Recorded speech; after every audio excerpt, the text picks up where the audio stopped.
dia! Sejam todos muito bem-vindos a mais um Café com Gratidão.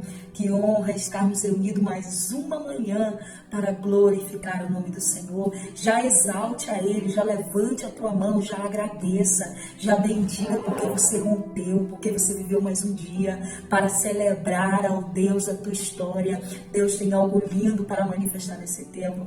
Não importa a estação que você esteja passando, não importa as dores que esteja vivendo, não importa o que você está atravessando neste exato momento. Entenda que tudo tem um propósito de Deus.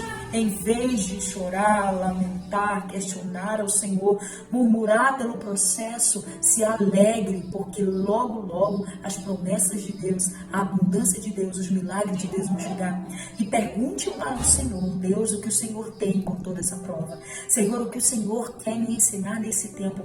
Toda provação, toda adversidade, toda tempestade, toda luta tem uma finalidade, tem um objetivo. E muitas vezes o objetivo de Deus é nos treinar, é nos forjar, nos preparar para viver algo maior. A dor que você sente hoje tem tudo a ver com o futuro extraordinário que Deus tem para você. Já anote isso aí, pega a tua Bíblia, pega o teu caderno, pega a tua caneta, para que você possa fazer a leitura bíblica, anotar referências para estudar com calma depois. Anote isso aí, o que você vive hoje tem tudo a ver com o futuro glorioso que Deus está preparando. Deus tem coisas maiores para manifestar nesse tempo na tua história. Olha o que Eclesiastes, capítulo de número 3 diz. Para tudo há uma ocasião certa. Há tempo certo para cada propósito debaixo do céu. Tempo de nascer, tempo de morrer, tempo de plantar, tempo de arrancar o que se plantou, tempo de matar, tempo de curar, tempo de derrubar, tempo de construir, tempo de chorar, tempo de rir, tempo de plantear e tempo de dançar, tempo de espalhar pedras, tempo de ajuntá-las, tempo de abraçar e tempo de conter, tempo de procurar o tempo de desistir. Tempo de guardar e tempo de jogar fora, tempo de rasgar e tempo de costurar, tempo de calar e tempo de falar, tempo de amar e tempo de odiar, tempo de lutar e tempo de viver em paz. Qual é o tempo que você está vivendo? Já discerniu isso? Talvez esse tempo seja o teu tempo de chorar, mas tenha certeza que amanhã será o tempo de sorrir, porque Deus faz substituição de sentimentos. No lugar da lágrima, Ele traz sorriso, Ele traz alegria. No lugar do quebrantamento, Ele traz veste de louvor, de canção, o espírito de adoração. No lugar do choro, Ele restaura a alegria. Sim, Deus é o Deus que se compraz da nossa alegria. A alegria do Senhor é a nossa força. Você vai receber força para romper esse tempo. Às vezes você está pensando, irmã Fernanda, mas está difícil de romper. Parece que para onde eu me viro é portas fechadas. Parece que aonde eu me viro tem um muro diante de mim. E aquilo parece totalmente intransponível. Parece que eu não vou vencer. Parece que eu não vou romper. E isso já está me cansando. E há muitas pedras, há muitos espinhos no caminho que ferem os meus pés, que me esgotam, que me fazem querer retroceder. Mas Deus está dizendo, se você não parar, se você não recuar, não retroceder, eu enviarei socorro no meio do deserto. Eu te servirei assim como servi Jesus depois da provação. Tem prosperidade depois desse vale, depois dessa sepultura tem vida. Sim, tem ressurreição ao terceiro dia. Deus vai ao teu encontro. Creia nisso, esse é o ano de exercer a fé. Só é possível exercer a fé diante de uma adversidade. Só é possível acreditar que Deus fará quando estamos diante de uma situação impossível. Não tem como dizer, Deus vai me dar paciência, se Ele não me der uma provação, uma circunstância que eu tenha que exercer paciência. Não tem como eu dizer, eu vou exercer a fé vivendo na abundância, eu preciso ser provado. Tiago capítulo 1, verso 3, ele diz, irmãos, alegrai-vos na tribulação, alegrai-vos no dia da tentação, porque a provação da vossa fé produz perseverança. Muito mais fortes seremos, muito mais resilientes e resistentes seremos, muito mais forte nós seremos quando nós passarmos pelas provações e depois das provações formos aprovados. Porque quando formos provados, nós receberemos resistência, nós receberemos perseverança, nós seremos restaurados por Deus, fortalecidos para passar para o próximo nível. Porque a cada vez que Deus te prepara, a cada vez que Deus te une, Ele te joga para uma fase maior, para um nível maior. E em todos os níveis que Deus vai nos colocar, terá dificuldades. Mas precisamos estar prontos para vencê-las. Hoje pode ser o teu dia de chorar, mas amanhã será de rir. Hoje você planta, amanhã você colhe. Hoje você dá graças pelo que te falta, mas amanhã você agradecerá pelo que Deus acrescentou quando você não tinha o que você desejava. Quando você agradece, mais motivos Deus te dá para agradecer. Quando a gratidão habita no teu coração e o contentamento faz parte do teu dia a dia, Deus visita a tua vida, a tua despensa, a tua casa, a tua família, a tua geração e a tua descendência. Porque Deus te chamou para viver coisas maiores. Anote isso aí. Independente do que eu estou passando hoje, Deus não me chamou para andar por vista, mas por fé. Deus me chamou para viver coisas maiores. As lutas que você trava hoje é o testemunho grandioso que você vai contar amanhã.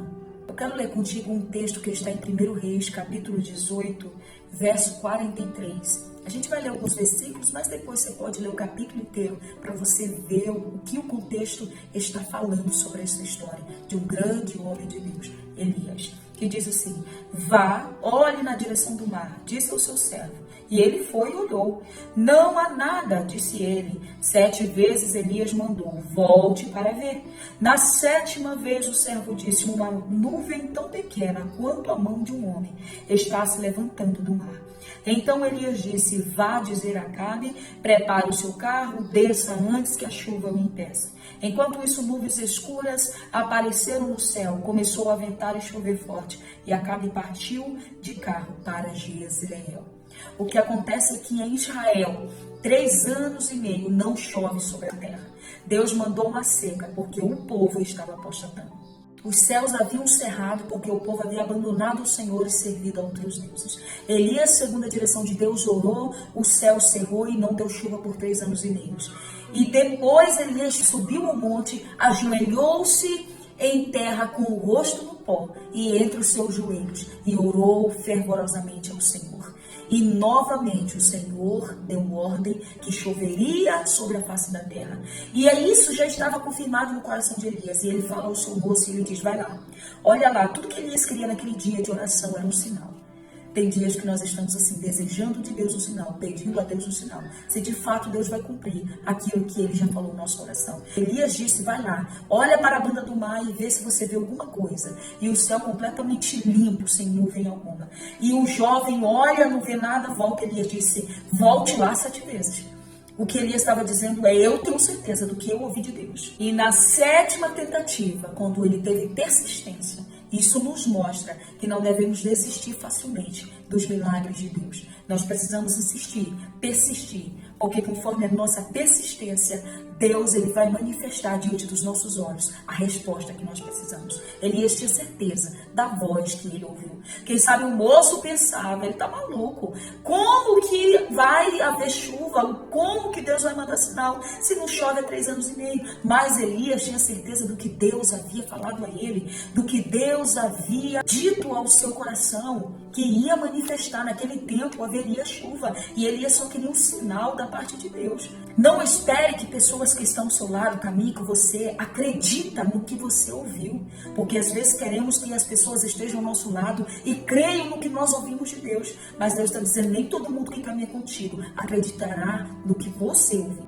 Anote isso aí. Nem todos que caminham com você vão acreditar na promessa de Deus na tua vida. E você que serve a Deus precisa estar pronto para entender isso. Que por vezes você vai orar só, por vezes você vai acreditar na promessa só, você vai crer no propósito só. Você vai estar sozinho no lugar da dor, no lugar da incerteza. Para você vivenciar os milagres, você vai persistir sozinho, vai trilhar um caminho sozinho, mas de modo algum, por não ter ninguém ao seu lado, você deverá desistir. Jamais desistirá daquilo que você ouviu a boca de Deus falar com você, daquilo que Deus já falou que vai fazer. E para Deus manifestar um grande milagre, Ele não precisa de grandes sinais. Já anote isso aí, porque para Deus manifestar grandes milagres, Ele não precisa revelar grandes sinais. Um pequeno sinal já basta, porque toda confirmação não é um sinal na nuvem que vai aparecer, é o que ele já havia falado no coração de Elias. E depois de acontecer, muitos chegarão até você e baterão nas tuas costas e dirão: eu sabia que você chegaria. Eu sabia que você vivenciaria. Eu sabia que Deus ia fazer. Eu cria junto contigo no que Deus falou no teu coração. Olha, eu estava contigo desde o princípio, mas na verdade não foi assim. Antes da manifestação, nem todos estarão contigo, nem todos orarão contigo, nem todos caminharão contigo, nem todos padecerão contigo, nem todos chorarão contigo, nem todos trilharão um caminho espinhoso e dificultoso junto com você. Não estarão dispostos a transpor muralhas, a crer mesmo diante da barreira. Mas depois que acontecer, vão dizer: sempre acreditei em você. E para finalizarmos, eu quero citar aquele versículo que está em Hebreus, capítulo 11, verso 1. A fé é o firme fundamento das coisas que se esperam e é a prova das coisas que se não veem. Elias não via sinal, mas ele cria. Elias não via chuva, mas ele acreditava na voz que falou no seu coração. Não é sobre os sinais que aparecerão, não é sobre como alguém vai reagir diante do que você ouviu. Não é sobre ter pessoas do teu lado para crer contigo. Não é sobre como reagirão o que Deus fará sobre você. Mas é sobre você acreditar em si mesmo e principalmente, sobretudo, na voz que ecoou o teu coração. Na voz de Deus, revelando a sua vontade, os seus milagres e a sua promessa. Porque por vezes você se encontrará sozinho, mas Deus e você é a maioria. Jesus, ele disse nos piores dias da sua vida, quando estava chegando o Calvário: ninguém estará comigo naquele dia, mas eu não estarei só, porque o Pai está comigo. Ele disse: todos que eu ensinei, todos que eu proclamei o reino, todos que eu revelei a glória de Deus, não estarão comigo, mas eu não estarei só, porque se a terra me abandona, o céu me abraça. Oh, meu Deus! Se a terra me abandona, o céu me acolhe em seus braços, e eu nunca estarei sozinho se eu sei que o meu Pai está comigo, se eu sei que o meu melhor amigo está comigo. E é isso. É isso que nos dará força para passar as adversidades. É isso que nos dará graça para continuar. Saber que Deus conosco, a maioria. Saber que Deus é o suficiente em qualquer período da nossa vida. Em qualquer estação, transição, desertos e vales. Deus passará contigo. Deus estará contigo. Ele disse ao profeta: quando passares pelas águas estarei contigo, e quando pelos rios eles não submergirão, e quando passares pelo fogo, o fogo não te queimará e nem a chama dará em ti, porque eu sou o Senhor teu Deus que te livra. Creia, segura na mão de Deus e acredita que isso é só um tempo, isso é só um processo. Independente das dores, independente das adversidades, se você entender que o teu amigo está do teu lado, você vai passar. E no final você vai viver os milagres de Deus, porque Deus tem coisas maiores para manifestar. E para Deus manifestar grandes milagres, Ele não precisa de grandes sinais. Os pequenos sinais já foram confirmados, não visivelmente, mas no coração.